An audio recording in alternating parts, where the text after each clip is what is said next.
तो अभी अपना लास्ट टॉपिक शुरू करें हम लोग। It will not take more than 15 minutes to convey you the concept. 15 minute से ऊपर नहीं लगेंगे।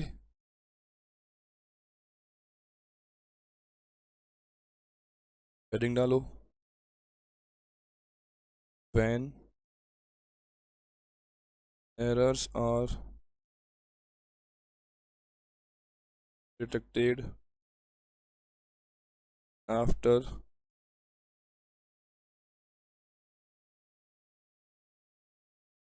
Books are closed. मतलब सर बोले कि अगर हम लोगों ने बुक्स को क्लोज कर दिया, उसके बाद हमको मालूम पड़ता है कि साहब एरर हो गए हैं। अभी मान लो कि सर हमारी 31 मार्च को बुक्स क्लोज होती है, हमने क्लोज कर दी, फाइनल अकाउंट्स बना दिए, बैलेंस शीट बना दी। Then we come to know कि सर हमारे कुछ एरर्स हो गए, तो उसे कैसे ठीक करेंगे। तो if error of any one or more periods are found now, then these are called as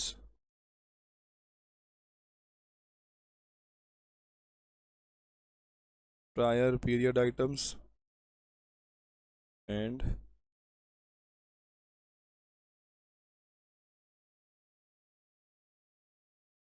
rectified through P&L adjustment account. Rectified through P&L adjustment account. Sir मतलब क्या लिखा है, बताता हूँ अभी। मान लेते हैं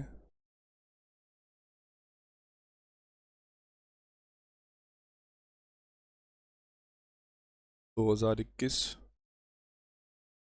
2022, 2023, 2024। मान लेते हैं कि हम लोगों ने 2021 में कोई लोन लिया था और उस पे पिछले 3 साल से इंटरेस्ट लग रहा है, पर अकाउंटेंट ने कुछ गलती कर दिया। गलती क्या करी है, वो उसके इंटरेस्ट को रिकॉर्ड ही नहीं कर रहा, याद ही नहीं रहा उसको इंटरेस्ट को रिकॉर्ड करना है। तो ये सारा इंटरेस्ट जो रिकॉर्ड करना था वो रिकॉर्ड नहीं हुआ, और ये कब मालूम पड़ा, 2024 में। तो ये इंटरेस्ट, ये इंटरेस्ट, ये इंटरेस्ट तुमको सबको रिकॉर्ड करना पड़ेगा ना। एरर ऑफ ओमिशन है, भूल गए थे, तो रिकॉर्ड तो 2024 में करना पड़ेगा। अब ऐसा तो है नहीं कि 21 की बुक्स को वापस ओपन कर दें, 22 की बुक्स को वापस ओपन कर दें, 23 की बुक्स को वापस, ऐसा नहीं कर सकते भाई। तुम कैसे ओपन करोगे? तुम लोगों ने उन बुक्स की ऑडिट वॉडिट कुछ करवा दी होगी, तो इनकम टैक्स में वो बुक्स जा चुकी है, जीएसटी में वो बुक्स जा चुकी है, अगर तुम्हें कंपनी हो तो आरओसी में बुक्स जा चुकी है। हर जगह पे तुमने इन्फॉर्मेशन दे दी है बिना इंटरेस्ट के। अब अगर तुम उन सबकी बुक्स को वापस ओपन करवाओगे तो कितनी मगजमारी हो जाएगी, कहाँ कहाँ जाके तुमको अपडेट करना पड़ेगा। इससे बेहतर तो क्या है कि 2024 में उसको अपडेट कर दो। बोले हम भूल गए, सब ह्यूमन एरर है, गलती तो हो सकती है ना, क्या जान ले लोगे? नहीं ले सकते, उनको बोल रिलैक्सेशन देना पड़ेगा, चलो ठीक है तुम इसको करो एडजस्ट। तो हम लोग क्या करेंगे, इंटरेस्ट को रिकॉर्ड करेंगे। तो भाई देखो 2024 में ये वाला इंटरेस्ट जो कि पिछले सालों की गलती था, इसे कहा जाएगा प्रायर पीरियड आइटम। कौन सा वाला, 21, 22, 23 वाला। लेकिन 2024 में जो 2024 का खुद का इंटरेस्ट रिकॉर्ड होगा ना, वो थोड़ी ना पीपीआई होगा। पीपीआई का फुल फॉर्म क्या है, प्रायर पीरियड आइटम। पीपीआई तो वही होगा जो पिछले सालों का है, इस साल का जो है वो पीपीआई नहीं होगा, वो तो करंट ईयर का एक्सपेंस है। वो कहाँ गलती है? तो गलती को जब तुम अपनी बुक्स में लेके आते हो तो उसको बोलते हो प्रायर पीरियड आइटम्स। डन। और इन पीपीआईज को पीएनएल एडजस्टमेंट अकाउंट के थ्रू ठीक किया जाता है। सर कैसे? साहब इंटरेस्ट को पे करने की एंट्री तुमको रिकॉर्ड करनी होगी। मान लेते हैं 500 रुपए का इंटरेस्ट हर साल लग रहा है, फिक्स इंटरेस्ट लग रहा है 500 रुपए का। अब अगर फिक्स इंटरेस्ट लग रहा है तो इंटरेस्ट को पे करने की एंट्री वैसे तो होती है interest account debit to bank. पिछले 3 सालों में 1500 रुपए का इंटरेस्ट लग चुका होगा, तो अगर 3 सालों के इंटरेस्ट को रिकॉर्ड करने की कोशिश करें तो ये एंट्री बनेगी, ये एंट्री बनेगी। और जैसे ही तुम इंटरेस्ट अकाउंट को डेबिट करोगे तो पता है क्या कांड होगा? कांड ये होगा कि ये इंटरेस्ट 2024 के पीएनएल में चला जाएगा, क्योंकि इंटरेस्ट तो इंटरेस्ट है। जब तुम अकाउंट को राइट ऑफ करोगे तो 500 रुपए का इंटरेस्ट 2024 वाला भी राइट ऑफ होगा, 1500 रुपए का इंटरेस्ट 2023 तक का भी राइट ऑफ कहाँ हो जाएगा, 2024 के पीएनएल में। तो 2024 का पीएनएल खराब हो जाएगा, क्योंकि तुमने 2024 के पीएनएल में 2021, 2022, 2023 3 सालों के इंटरेस्ट को डाल दिया और मैचिंग कॉन्सेप्ट की तुमने 12 बजा दी। क्योंकि मैचिंग कॉन्सेप्ट बोलता है, बचपन की बातें याद करो, जिस साल के रेवेन्यूज तुम पीएनएल में लिख रहे हो उसी साल के एक्सपेंस पीएनएल में आने चाहिए। लेकिन 2024 के पीएनएल में तुमने क्या किया, तुमने 2024 के रेवेन्यूज 2024 की सेल्स को लिखा, लेकिन खर्चे तुम लोगों ने, इंटरेस्ट का एक्सपेंस तुम लोगों ने 21, 22, 23 3 अलग सालों का ले लिया और मैचिंग कॉन्सेप्ट यहां से जय माता दी हो गया। बताओ भाई, ये बात समझ में आई या अभी भी बाउंसर है? तो सर ठीक कैसे करेंगे? तो ठीक करने के लिए हम लोग क्या करेंगे, हम ये वाले इंटरेस्ट को इंटरेस्ट के नाम से रिकॉर्ड नहीं करेंगे, यहां वर्ड यूज किया जाएगा पीएनएल एडजस्टमेंट अकाउंट। अब ध्यान रखिए, ये अकाउंट सिर्फ और सिर्फ नॉमिनल नेचर के आइटम्स के लिए यूज होगा, क्योंकि जो आइटम्स नॉमिनल होते हैं वही तो पीएनएल में जाते हैं। मतलब सर तुमने लिखा टू बैंक, तो टू बैंक को कुछ भी करने की जरूरत नहीं है, वो बिल्कुल टू बैंक ही रहेगा, क्योंकि वो नॉमिनल नेचर का नहीं है, तो हमने इसको नहीं छेड़ना है। तो एंट्री क्या बन जाएगी, PNL adjustment account debit to bank account. बताओ भाई, ये बात समझ में आई कि नहीं? तो लिख लें इसको, इससे आसान क्या होगा बताओ?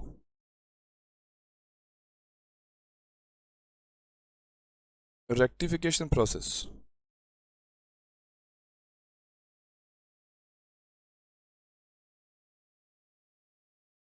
एरर वन साइड का है, एरर टू साइड का है। वन साइड का हुआ तो there must be a suspense account. अगर वन साइड का एरर किया, सस्पेंस अकाउंट तो होने ही वाला है ना, क्योंकि तुमने तो पिछले बुक्स ही क्लोज कर दी है, टीबी तो क्या फाइनल अकाउंट्स भी बन गए हैं, सस्पेंस अकाउंट पक्का मिलेगा तुमको। टू साइड का है तो there will not be any suspense account. ये ठीक है? अगर सस्पेंस अकाउंट हुआ तो उसको क्लोज करने के लिए एंट्री करनी पड़ेगी, और टू साइड का एरर हुआ तो अपने को रॉन्ग एंट्री वो सब कुछ फॉलो करना पड़ेगा। तो यहां से मैं एक तुमको चमत्कार बता रहा हूं, सेम प्रोसेस फॉर रेक्टिफिकेशन, यानी कि जो पहले करते थे ना, रेक्टिफिकेशन तो वैसे ही होगा, लेकिन accounts of nominal nature will be replaced by PNL adjustment account. जो जो अकाउंट्स नॉमिनल नेचर के अगर तुम्हारी किसी रेक्टिफिकेशन एंट्री में बन रहे हैं, तो वो अकाउंट्स कहाँ किससे रिप्लेस हो जाएंगे, पीएनएल एडजस्टमेंट अकाउंट से रिप्लेस हो जाएंगे। Any balance of PNL adjustment account is transfer to PNL account और कैपिटल अकाउंट। तुम चाहो तो उसको पीएनएल में ट्रांसफर करके राइट ऑफ कर दो, या सीधा कैपिटल से राइट ऑफ कर दो। मैं ये प्रोसेस को फॉलो करने वाला हूं, मैं कैपिटल में ट्रांसफर करूंगा। बताओ भाई, इतना सा कॉन्सेप्ट है, अब है इसमें है क्या, मुझे बताओ, चीजों को मतलब भारी करने में क्या मजा आता है।